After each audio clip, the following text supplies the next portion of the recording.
If our current Superman isn't from this Earth, but another one within the multiverse, how many Supermen are there?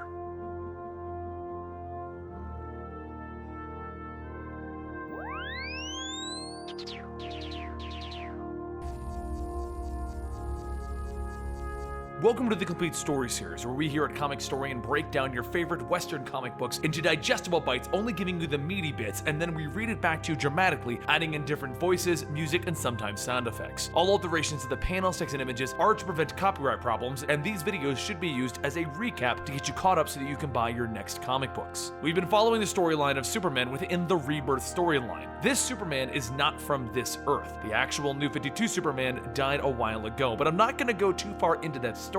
If you want to know how that happened and what's going on with this Superman, then check out the previous videos in our Superman playlist, which I'll link down below. But just know that this isn't our Superman. This is a different, more heroic Superman. It was a peaceful night in Hamilton County as Clark drives down a stretch of road when he suddenly sees someone standing in his way. Clark swerves out of the way to miss the man, but as the lights shine on him, he sees that it's another Superman, and all he can say is, "They are coming," in Russian. As the man falls, he speaks in Russian, stating that he needs help. Clark picks up the beaten and broken man, asking, "Who did this? And where are we supposed to go?" The man says that he is called Prophecy, and his gatherers are many, and their next target is Keenan Kong. He then gets up stating that he came from another dimension. He too is a Superman. But before he can even finish, the Russian Superman is blasted away. Clark turns stating, "I can assume that those are the gatherers." The creatures begin crawling out, shouting, "We find everything. Do not jeopardize the list." Clark tells them that he would suggest that they cease any further hostilities, but they continue shouting, "The list!"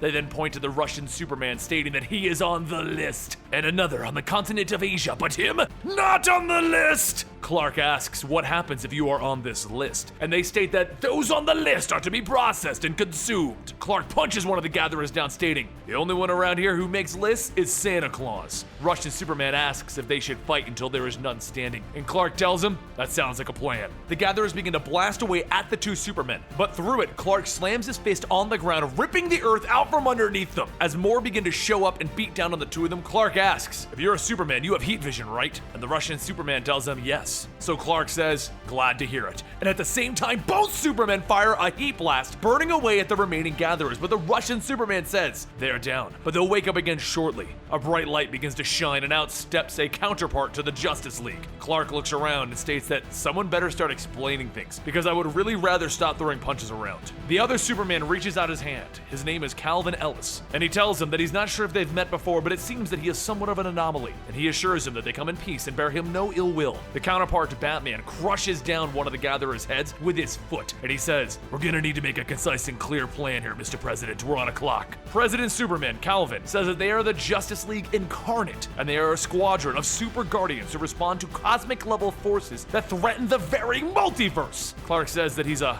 little familiar with that. Calvin then says that the League here is made up of heroes from all different Earths, and right now someone is seizing all of the Supermen from across the multiverse. Clark tells him that this Superman said that the next target was going to be Keenan Kong, and Calvin says that they need to find Keenan right away then. Meanwhile, over in China, Keenan looks at the grottos in the Henan province when he starts to see the gatherers crawling out. They call out to him and tell him, "You are on the list!" Calvin says that he was only planning on hitting the sites today, but judging by their looks, he's got something else to start hitting. He starts to fight off a group of gatherers, and behind them, another group begin pulling down a black sludge from their mouths. Before Keenan has a chance to react, the sludge balls are all thrown at him, and as the sludge begins to cover him, Keenan tries to pull it off, but soon his entire body is coated. At that moment, Clark and the rest of the Justice League Incarnate teleport in to see the gatherers dragging Keenan Kong away. Clark jumps towards the gatherers, trying to pull Keenan back, but he only ends up grabbing at the gatherers. He then shouts for them to scan for Keenan's signature to find out where he was taken. But this Batman says, that's the thing. Once the gatherers get a hold of them, their biosignatures literally drop off the multiversal map. They're completely lost with no way to follow. Elsewhere, in a containment facility at an unknown location, is a prison filled with these other Earth's Supermen.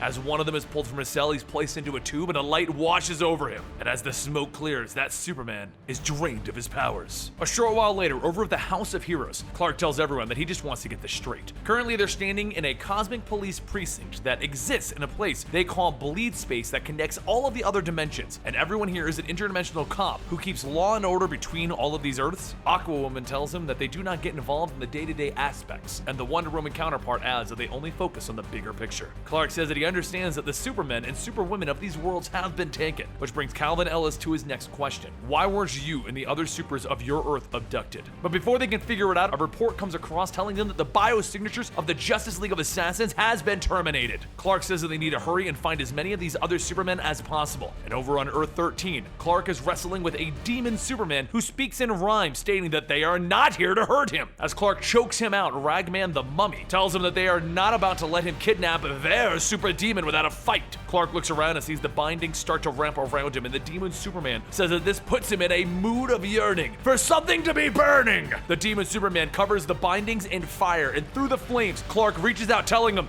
"That is enough!" He slams down on the ground, telling the others of this world that they are here to help, but he prefers them to make this decision consciously, though unconsciously will work just as well. Later, across other worlds, Clark and the others gather as many of those Supermen that are left, and they bring them all to the Ultima Thule. Calvin explains that this ship will be their attack craft for the battle to come, and Minotaur Superman asks why this place is so special. He explains that the spacecraft is an extra-dimensional boat made of frozen music created by the monitors to explore and travel through the multiverse. The ship can vibrate at different frequencies in order to access all of the 52 known worlds by changing its very pitch. The demon Superman says, "We've heard this all before, and it is all a bore. So is there any among this clan with a semblance of a plan?" Clark steps in telling him, "Yes, I do."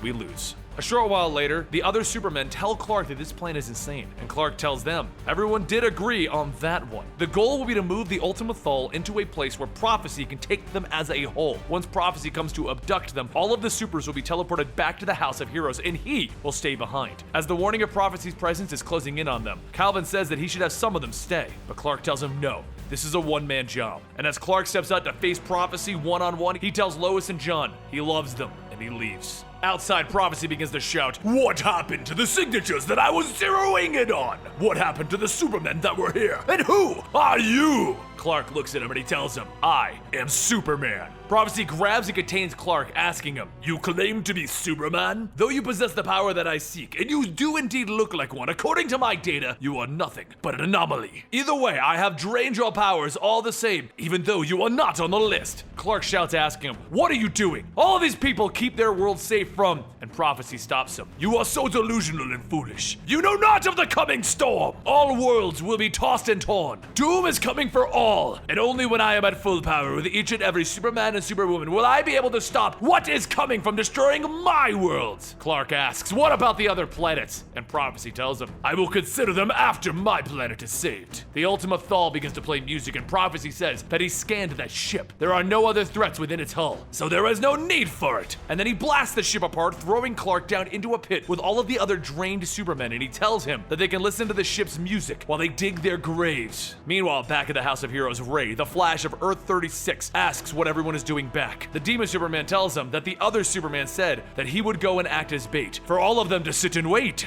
And Ray asks, "What kind of plan is that? It's suicide. And also, we're losing a one-of-a-kind vessel out of this?" Batman tells him, "There's a signal coming in from the Ultima Thule. It's acting as a locator beacon." Another individual states that coordinates are coming in from that location, but there is no way to get there. The ship, the Thule, took 1,000 years to build and it has been destroyed. So Ray says he gets it, and he tells the cyborg counterpart, Machine Head, to pull up the ship's designs and the Green Lanterns to bring all of the materials here for him and meet him at the docking bay. Once everyone gathers in the docking bay, President Superman Calvin asks Ray if he knows that constructing something like this at that speed, what the cost will be, how much time he would have to compress to make this work. Ray looks at him and he tells him, "Speedsters never think of that cost. Superman sacrificed himself, and he's counting on us. Plus, I'm not asking for your permission to do this, Mr. President." He then steps back and says, "Goodbye, Mr. President. Get everyone home safe and tell Hank to stay strong and that I love him." President Superman looks at him and he tells him, "Godspeed." As the others watch, another Ultima Thule begins to be constructed as Ray rushes at top speed to put everything back together. The faster that he runs, the more compression of time happens, and what would normally take 1,000 years to begin constructing, it's done within minutes, but it takes its toll on Ray's body. After a few more minutes, President Superman shouts, "He did it! Another Ultima Thule has been constructed, but where is Ray?" Everyone gathers on the deck and President Superman steps out holding Ray's withered body, telling them that it is thanks to this man that the plan worked. It is now time for them to trust in each other, and while the others stay behind at the House of Heroes, he and the other Supermen will leave and follow the music. Back at the grave pit of the Supermen, Prophecy tosses another drained body down, telling the gatherers to go ahead, execute the group, and bury them. But while they are at it, toss in that intolerable music box too. Keenan asks Clark what are they supposed to do? Just hope that they can stand a chance? And Clark catches the thrown body and tells him that in places like this, that's when hope burns brightest. As the new Ultimate Thal makes his way into the airspace, Clark says that he can feel his powers coming back. So everyone take each other's hands, because if his powers can come back, so can theirs. Calvin leads the rest of the Supermen down into the fight, and Prophecy shouts that the multiverse dares attack him! And how are the drained regaining their powers? The rest of the imprisoned Supermen begin to break out of their cells, and Clark tells them that it is time to join the fight. They'll hit Prophecy from all sides and show him no mercy until he is down. While the other Supermen take care of the gatherers, Clark shouts that Prophecy is focusing all of his energy into his hand, so use that against him. All of the airborne Supermen focus their attention on his hand and rip it off. Prophecy then shouts that he's supposed to be the savior of the multiverse. Without him, all that stands between them is oblivion. But as he talks, his words fade as his entire body slowly begins to become deconstructed and teleported away. Clark asks what's that energy forming, and the others tell him that they're not sure, but Prophecy's gone now. A short while later, President Superman starts to return all of the Supermen back to their respective Earths, and Clark and Keenan sit atop of a building in Shanghai. As the two of them meet, Clark tells Keenan that he knows that he may be new to this whole Superman thing, but if he has any questions, feel free to ask. And Keenan tells him that he has a few questions, about 1 million. And Clark tells him that it's always best to start with the easiest. Meanwhile, elsewhere, Mr. Oz looks down at a chained-up Prophecy and tells him that he admires his persistence and conviction, but it seems that he was just in the wrong place at the wrong time. So many hints at the DC Rebirth situation are presented in this storyline. So first off, we're gonna go with who Kenan Kong is. Kenan Kong is the new Chinese Superman. He has his own storyline, but I personally have not been following it. But if you are interested in him, give this video a like so I know that you want more of the Chinese Superman, and let me know in the comments down below that you would love to know more about Kenan Kong. Secondly, everyone calling this new Superman an anomaly. Now DC came out and said that what we thought New 52 Superman was and what this current Superman is are not what we have been assuming this whole time. And all of the answers are going to come out in the Superman Rebirth storyline, which is going on right now. Lastly, the character Mr. Oz is the individual who is messing with everything going on in Rebirth, and he keeps popping up in the Superman storylines. He seems to be taking people out of time and place and allowing other individuals to assume that they are dead so that he can then use them later. This includes Doomsday, Tim Drake, and now Prophecy, and there's an unknown individual who gets that later. Anyway, lot to cover, lot to go over, but overall, this was a fun storyline because it brings back the multiverse and President Superman, who shockingly looks like Obama. Anyway, don't forget to subscribe to this channel to stay up to date on DC Rebirth and the Superman storyline. Follow me on Twitter at Comicstorian, and I'll see you next time right here.